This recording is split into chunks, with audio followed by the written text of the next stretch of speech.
The time now is 9:32 on Thursday the 5th of March 2020.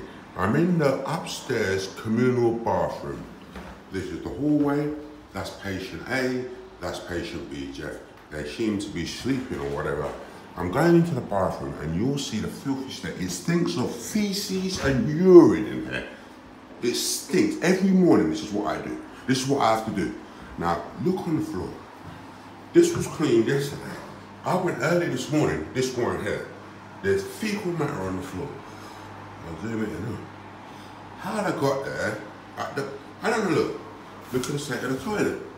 This is an NHS facility, which is meant to be cleaned every day, Monday to Friday. Look at the state of the floor. When I complain, I'm shouted down, saying you have no right to complain. There you go. So, I used to have to clean up every time after these people. I can't do it no more. It's not my responsibility. Look at the toilet brush. I'll try and touch it and show you what we're doing. Look, that's NHS property. You see it? The shower. If it weren't for me, the shower would be pulling out cold water. None of the other patients shower. I'm the only one that uses it. All of these facilities are not really here to be used because they break down and it's not done. They're here for show. So when visitors come, they say, oh, we've got a shower, we've got this. It's all bullshit. None of the patients shower. They don't do nothing. I'm the only one that has a shower. They may shower once a week, once a month. When I complain, it smells, shower, no, we're dealing with it. He's ill. There you go. Look at the, that's the tissue. This is 9:30 in the morning. Already look. NHS. A facility that costs millions to build and manage. Look how it's kept.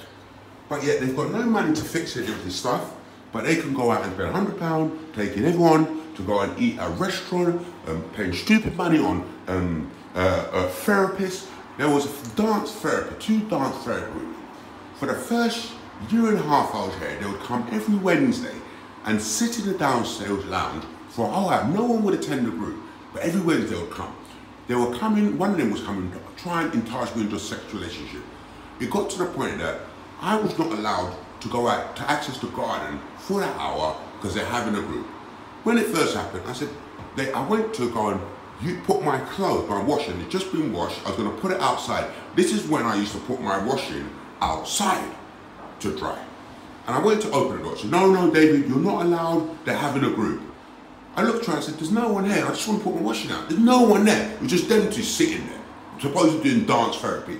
And this was going on, and then the manager said, you're not allowed to access that. They made a rule, came me some piece of paper that typed up, this is the policy, when they're having a group, no patient's allowed to access that room. That's what they did.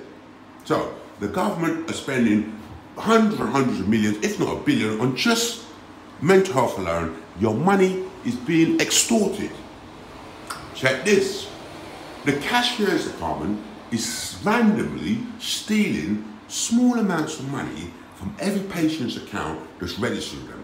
This happened to me. When I first got hospital, when I first got there, they said you have to get a hospital account, so all your benefits go in there. You have to. It's the policy. It's the rules. I don't know. I get it. I don't know. They're slowly siphoning off small amounts of money. I'll tell you how to do it. For instance, if you're rich and you've got £1,000, your family are rich, they'll take £100 or £200. Now you're mentally ill, I suppose, you're getting scanned. How are you going to notice that sort of figure? Small figure going. If you're on benefits, you're getting £200, they'll take £30. They've been doing it from the very beginning. They'll take an amount that someone who's got all this shit going on in their head would never notice. This is how I found out. Now, I received £7,000. Yeah, at a time, over a period of 6 months or so, from various stuff I had when I had my house. Now one day I get a bank, they have to give a statement, it's part of Lloyds Bank. They're a hub bank based at Springfield Hospital, the cashier's department. The manager is a woman called Jane Gibbs. Her assistant is Sylvie Bryan, and there's some other people. It's based on the grounds of Springfield Hospital at the cashiers. So anyway, one day when I'm on Shaftesbury, I get my statement, I'm looking for it, and I noticed £130 was taken from my account. Now, I wouldn't have noticed, that's not a lot of money for me, but it's the figure. When I take out one, they said no one's allowed to take out more than £70 a week. So if it was below £7 and it was me, the only time you can take out more is if you want to buy shopping or you want to buy a hi-fi TV, then you have to get it approved and ward round, they'll say yes, and then you can go cashiers and get the cash and go and buy what you want to buy. And I know I had not done that. So when I saw over £70, I just felt I knew what's going on. I phoned the cashiers immediately. I said, I've just seen £130 taken from my account. What's going on? Immediately said, oh, sorry, David, we'll put it back. We'll put it back. And it was never spoken about again. Now, you can't say it's a direct debit. It's not a full account. You can't have direct debits or standing orders. It's purely to take money and put money in. So the only people that can take money out that's not cash is the cashiers themselves. They were stealing money from patients' account. Once I found that out in whatever year, it had never happened to me again. But they're still doing it now. There's people at Springfield Hospital at Sharp get detained. They're told on admission, you have to open a hospital account. All your benefits, all your money has to go there. Otherwise, you can't have money.